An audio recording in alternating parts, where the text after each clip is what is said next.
Well, welcome to Accepting God's Opportunity. This is number 9, and I'm glad you could join us today. We're going to be talking about the opportunity to learn, and especially about learning from Jesus today and what that might really mean. There's always people who know more than us. I mean, they have studied more, they have had more life experience, but they seem to know more than we do. And there's a lot of people who know less than we do, especially on certain subjects that we have experience with. And I find that's really true. The expert is expert in one area. And so some people might appear to be extremely smart, but it's usually because of what you're doing at the time. Jesus seems to teach about how to learn to be people of God. And being people of God can lead us to happiness, it can lead us to being satisfied and fulfilled, and all of those other things. And so learning seems to be very important. If you look at any church, one of the main things that they do is they're able to teach. When we look at the Bible, we see what Jesus did. And the main thing Jesus did was teach. He taught about the kingdom, he taught about repentance, he taught about changing your life so that you followed God. And that's really what we're doing today as well. And so let's look at a few things that may help us with this. Here's just a few of the things that we might talk about as far as what we need to get by. So we need information in order to make good decisions. If you think about it, a lot of the decisions that we made that didn't work out very well were not because we were bad at deciding, it's because we didn't have all the information. And if we had had more information, we definitely would have chosen something else. Also, the information forms our perspective, the way in which we see life, the way in which we see people around us, and the things that we think are important. It's because we've had certain information put in, and some things have been stressed as valuable, and those things have become most important. Information forms attitudes, and so when we look at the attitude of Jesus, we can see exactly how this happens, how he's loving, how he's kind. But some of the attitudes we've seen may not have led that way. If we grew up around an angry person who was always dissatisfied and always upset, nothing was ever good enough, they were always critical, then we may have approached life that way as well. And so we became very critical and we became very upset, and we were always fighting as if something is unfair and we never get what we deserve. And we know people like that, right? Well, a lot of it might be because of the information that they have. And if they had some better information or were able to learn a different way, then they might be able to adopt a different attitude. I think we learn how to rejoice. We learn how to be happy.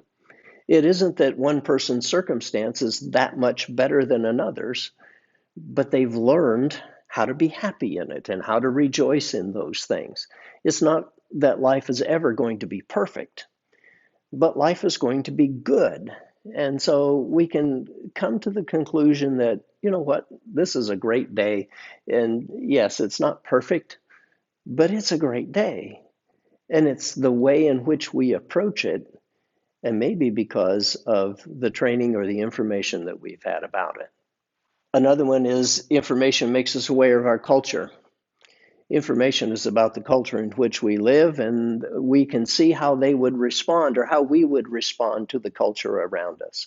We may completely disagree with the culture that's around us, but we do have to accept that that is where we live. That is the culture that we live in.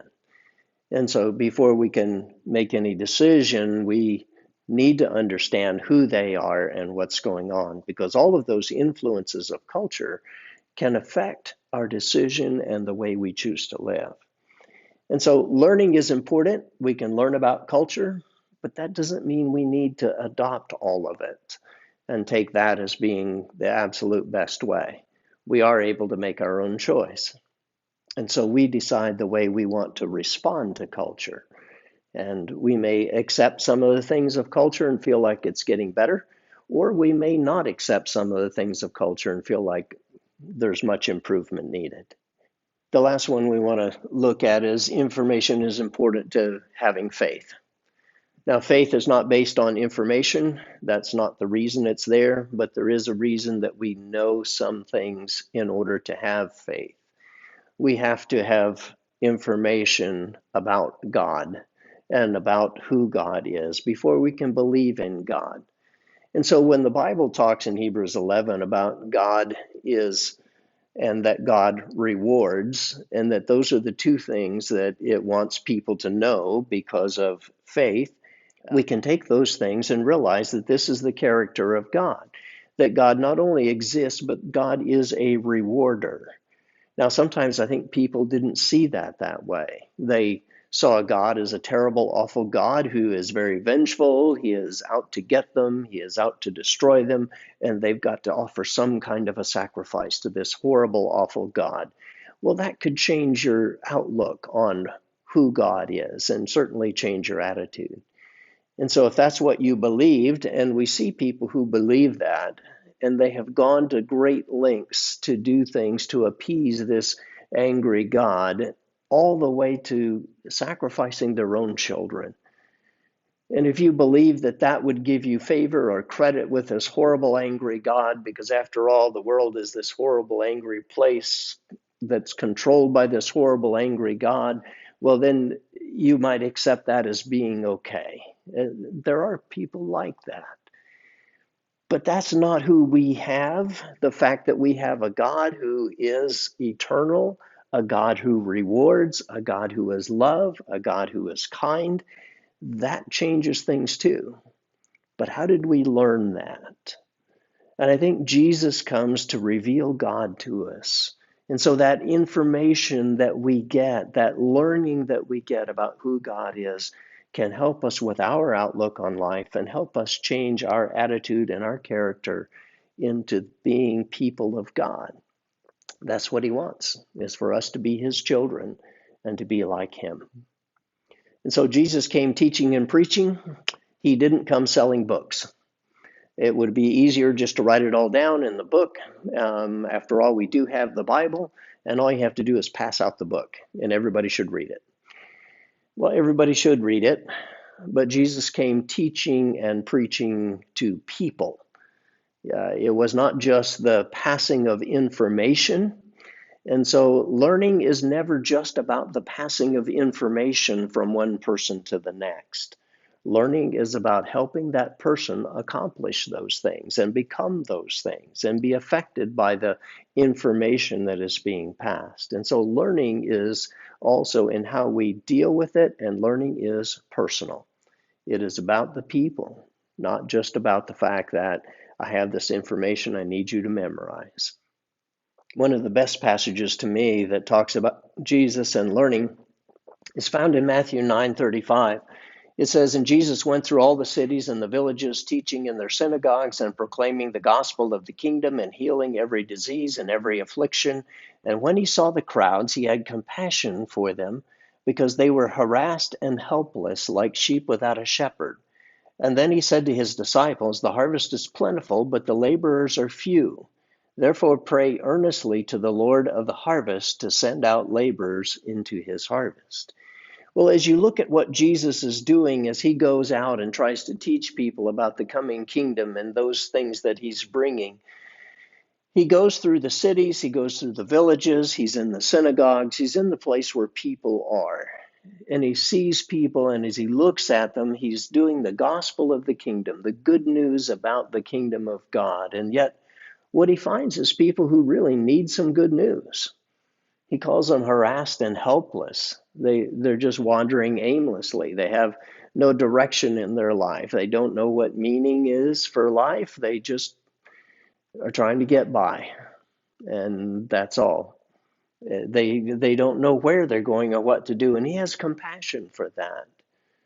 And so as he looks out, he says, I have something that will help you. And certainly we can understand how education or learning is going to be able to help, and especially with what Jesus teaches. There's not a lot of extra things you're not going to use in life. In fact, everything he teaches is some things that we're going to use at some point. And so he says the harvest is plentiful. We're going to send out laborers, and it's like trying to gather all of these people together. And so he talks about it this way, as if we're all going to be in this relationship, we're all going to have this part together as we are children of God and we learn about him. When we see a big crowd of people, what do we see? When you see traffic on the road, what do you see? I know, get out of my way. What are you guys doing here? And we want to clear out everybody else. And even though we might see the crowd, we don't see the compassion because they're in our way. We have some place to go. We have something we have to do, and we're generally running a little bit late, or at least we need to be on time. And so there's a time sensitivity, and he sees the crowds and he has compassion for them. Now, when's the last time you were driving down a crowded highway at rush hour traffic and you had compassion for all of those people trying to cut in front of you? It doesn't happen very often, does it? So maybe we need to work with ourselves and realize that, we need to see people the way Jesus saw them. Is the reason they're in such a mess, and the reason they're so angry and upset is because they don't understand who God is. And maybe we don't either. And so maybe that's what we need to learn, is who God is. Jesus was kind and compassionate even when they brought children to him. And he wanted the children to come. The disciples tried to stop it and said, no, these children are just children. They're not important to ministry. And Jesus stopped them and sat down with them and blessed them and touched them and said, no, these are so important to ministry, because this is what I want you to do, is become like a child to God. And so he took time with them. He was patient with them. And I think it's important to understand that that's who Jesus was. His teaching, his learning, or our learning, needs to be with compassion. And if we don't have compassion as we learn for this harassed, helpless, frantic world around us, then I'm not sure we're going to learn the right lesson. So why didn't everyone listen to Jesus? He had miracles to back it up. He could heal someone and say, you see, I have the power to do this. And so you should listen to what I have to say. I am from God, and I can explain what God has for you. But everybody didn't listen to him. Everybody didn't learn from him. And why is it that someone would not learn from God himself, who came to earth and is able to teach in person right up front on a very personal level, and they didn't get it? Here's a place where Jesus even came back home to the people who should understand him and should know him the very best. And so it says in Mark 6, he went away from there and he came to his hometown, and his disciples followed him. And on the Sabbath he began to teach in the synagogue, and many who heard him were astonished, saying, where did this man get these things? What is the wisdom given to him? How are such mighty works done by his hands? Is not this the carpenter, the son of Mary, and brother of James, and Joseph, and Judas, and Simon? And are not his sisters here with us? And they took offense at him. And Jesus said to them, a prophet is not without honor except in his hometown, and among his relatives, and in his own household. And he could do no mighty work there, except that he laid his hands on a few sick people and healed them. And he marveled because of their unbelief. And he went about among the villages teaching. And yet, when he came to the people who should know him the very best, they didn't accept him. Why not? He was way too familiar. They watched him grow up. They had seen all the things he had done. And even if we assume Jesus did everything perfect in every way, we don't always appreciate those people who do everything perfect in every way. And I'm sure Jesus was a boy like any other boy. And he did things like any other boy. Now, he never sinned, but at the same time, it doesn't mean that you don't get to be a boy. And so when they knew him, they knew all of his brothers and his sisters and said, you know what, this is a regular guy. Where did he get all this power? I heard one time that an expert is somebody from 50 miles out of town. As long as you're from over 50 miles away, you can be the expert because nobody's going to look at your life. But when you go back home and the people know who you are and they watch the way you live and they see you, very often they don't give you credibility.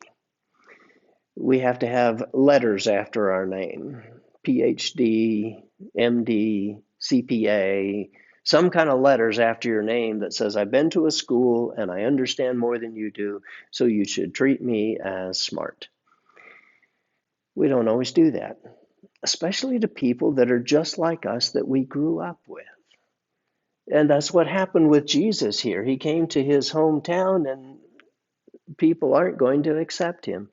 And it says he would not or could not do any miracle there. He did some. Apparently, there was a few sick people who wanted to be well and believed in Jesus, but for the most part, he couldn't do anything. You see, it's their unbelief that stopped him. And so when we go to learn something, if we have no respect for the person who's teaching, we don't learn. We don't get anything. We don't get the miracle. We don't get the point. We don't get any of the teaching they're trying to give us. And so it's very important that we would have this kind of respect for somebody that we know. And it's a good thing, I guess, that maybe Jesus has been in history and we don't have such a personal relationship, because we can look in the Bible and read about the greatness of who Jesus is, and wow, we can be impressed and amazed. And we need that, use that. But also maybe we need to look around and learn from other people who are around us and not just take away their credibility. And so this is an important step in learning. Give credit, learn from where you can learn from, and understand that some people that we even know very well, they might have some information to help us.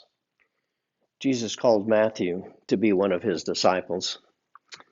Again, in Matthew chapter 9, and it says, And Jesus passed on from there. He saw a man called Matthew sitting at the tax booth, and he said to him, Follow me.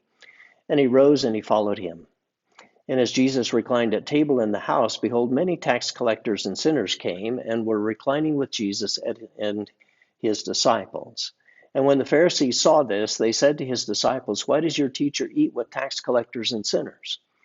But when he heard it, he said, Those who are well have no need of a physician, but those who are sick.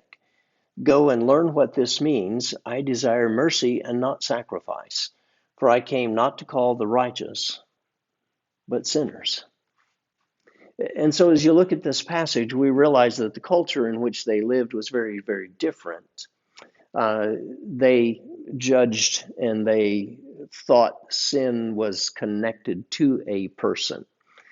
And so when Jesus is eating with tax collectors and sinners, they think, well, that sin's going to rub off on you, Jesus. And if you're anywhere smart or a teacher or anything that we should listen to, then you're not going to be around sin, because somehow it rubs off.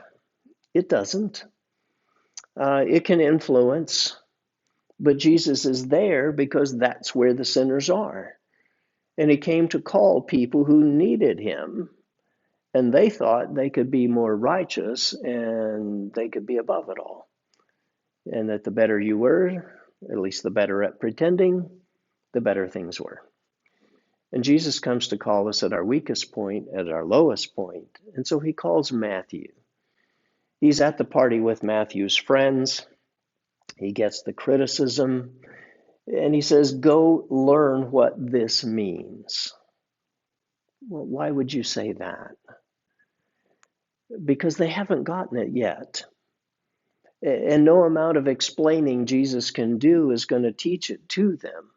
And so he's saying, Go and learn what this means. And then he gives a quote, I desire mercy and not sacrifice. This is from the Old Testament. And so it's what he wants them to learn. What does that mean in that passage? And he says, I came to call sinners. And if you go back and look in the passage, well, God was annoyed and upset with all of their sacrificing when they had no heart for it. They weren't really accepting God. They were just doing the ritual. And he says, what I want is mercy. I want a heart that has learned about God and that God is merciful and that they can be merciful as well, because After all learning is personal. And if it's just the fact of offering the sacrifice, well, no, it means that you're merciful to other people because you have a God who's merciful. And so part of learning is about making this personal and being able to understand. And yet, part of the reason we reject Jesus is because we don't want it to be personal. We must be willing to learn something that works for us, that God is trying to say to us. And here they were clearly not accepting Jesus because, after all, his method didn't fit with their culture or with their idea of what it should be. And so maybe learning needs to take place in order to be able to accept who Jesus is, and that we're not following the right path in our life. And the culture that we've lived and grown up in may not have the right idea, and we're trying to understand God. And therefore, learning is also learning a new culture. One of the things that's important to realize as we look at the teaching of Jesus is that not everything is revealed to every person. There are some people who just didn't get it. And there are some people that God took special care to be able to reveal things. And so it isn't that all learning is equal or that everyone is given the same opportunity, because they may have placed themselves in a position where they're not able to learn as well. And so here's a passage that maybe talks a little bit about Jesus and about the people that God has blessed with this. In Matthew 11:25, he says, "And at that time Jesus declared, I thank you, Father, Lord of heaven and earth, that you have hidden these things from the wise and understanding and revealed them to little children.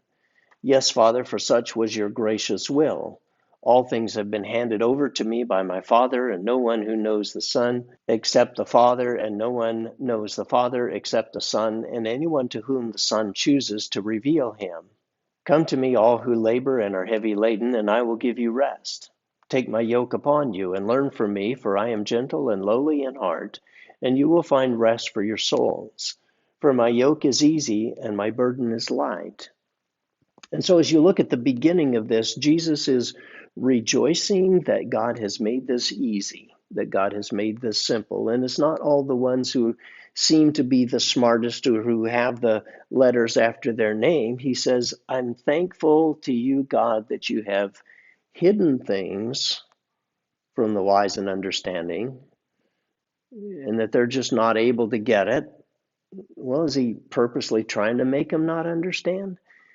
No, he talks in parables and he gives them ways to understand if they will, but they've already rejected him in a lot of ways. They're already too personal. They know him, they know his family, and he does things like eating with sinners, and he does things that goes against their culture, because after all, you wouldn't associate with people like that.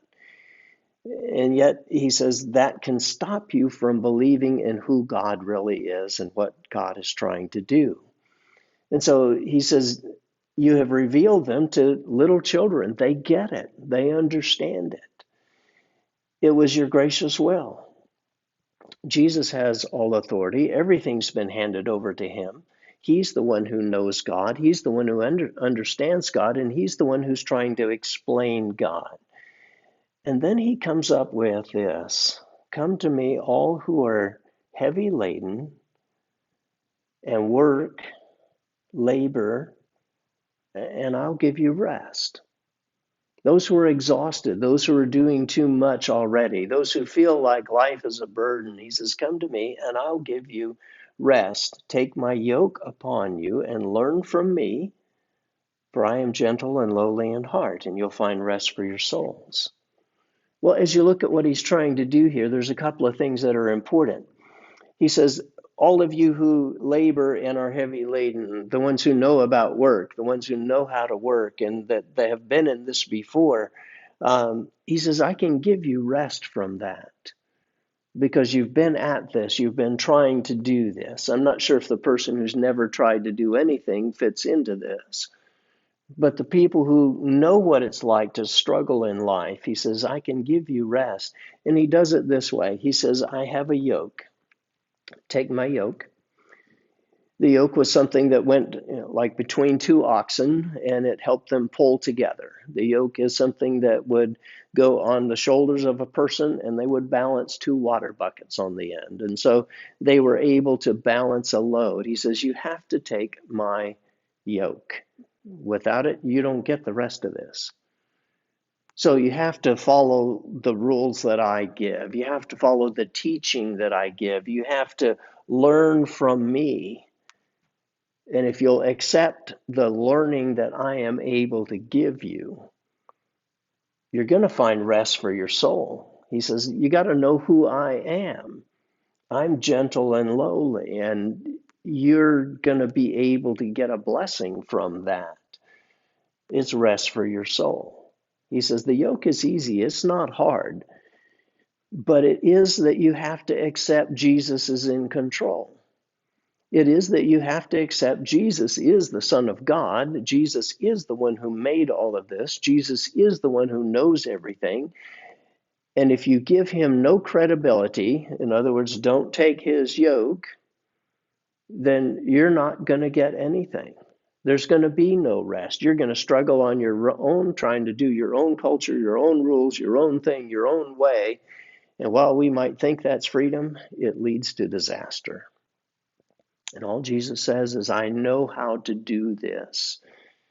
And if you will take my yoke, accept that Jesus is Son of God, accept that Jesus knows who God is and that he knows him best and he reveals things through him and that he knows about life because he created it. He's the one who made all of this. It's all for him.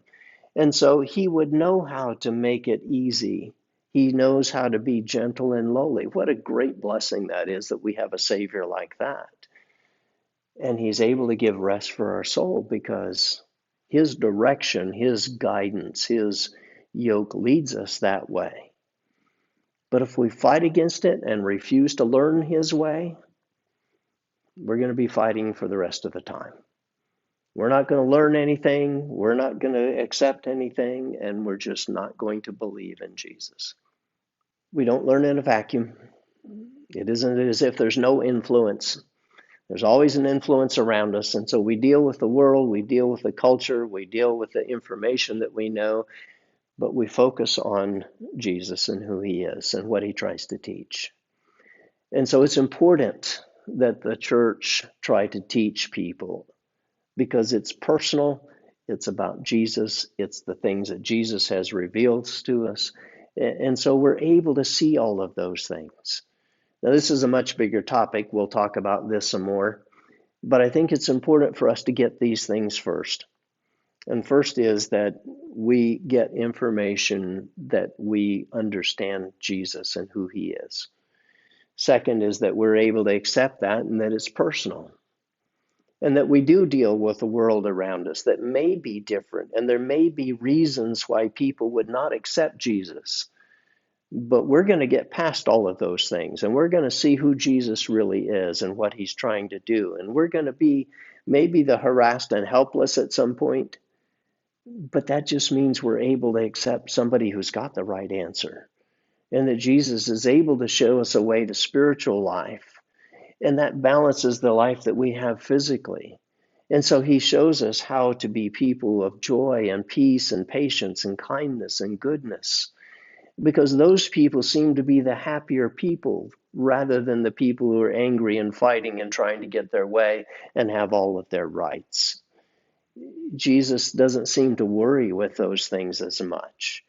And he's able to lead us into this great joy and happiness of God. I think that's where we want to be. And so maybe your learning has been not in the right direction. Can you learn and get past the things around you? Can you learn from Jesus? Can we be the little children that are just open to whatever he says? Because I know that's what happens. That's one of the greatest joys of being a parent is when you've got little kids and it doesn't matter what you tell them, they're going to believe it. And what a blessing that is and a joy that is when they look up to you with so much respect. Don't you think God understands that? And Jesus does try to teach. The question is, can we learn? I know we can. And we can learn what it means to be a child of God and find this rest for our soul because He makes it easy.